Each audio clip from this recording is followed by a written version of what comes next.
Dr. Mohammed Munir is a virologist at Lancaster University in the UK, and he joins us live from Lancaster. Good to have you on the show.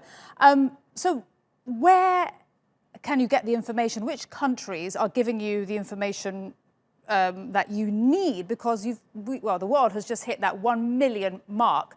Surely you know more now and you have enough to understand this virus, or not? Yeah, precisely. I think since the start of this outbreak, two countries have been very hard hit. One was the China itself, where the outbreak started, and another was the Italy. So if we look onto the data, of course, the control measures that have been put in place in terms of social distancing or the locking down are paying off. I mean, in Wuhan, it is already getting to normal, and in Italy, the new cases are declining. So this is certainly an assurance that the lockdown or the stringent control measure are working and will work.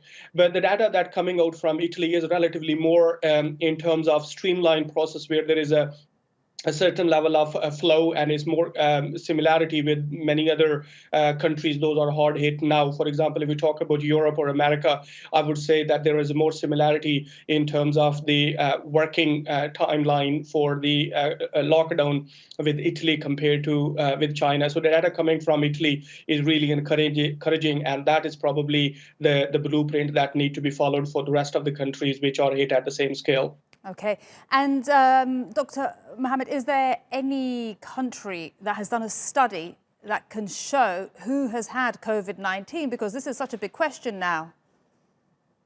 Yes, absolutely. I think this is really important to understand that what level of population in a given location is infected, and at how much scale is really the antibodies prevalent in those population. Because answering these two questions will clarify a few things. The first thing, it will clarify the prevalence of the virus in the population. The second, of the antibody will tell how early the lockdown will be eased out.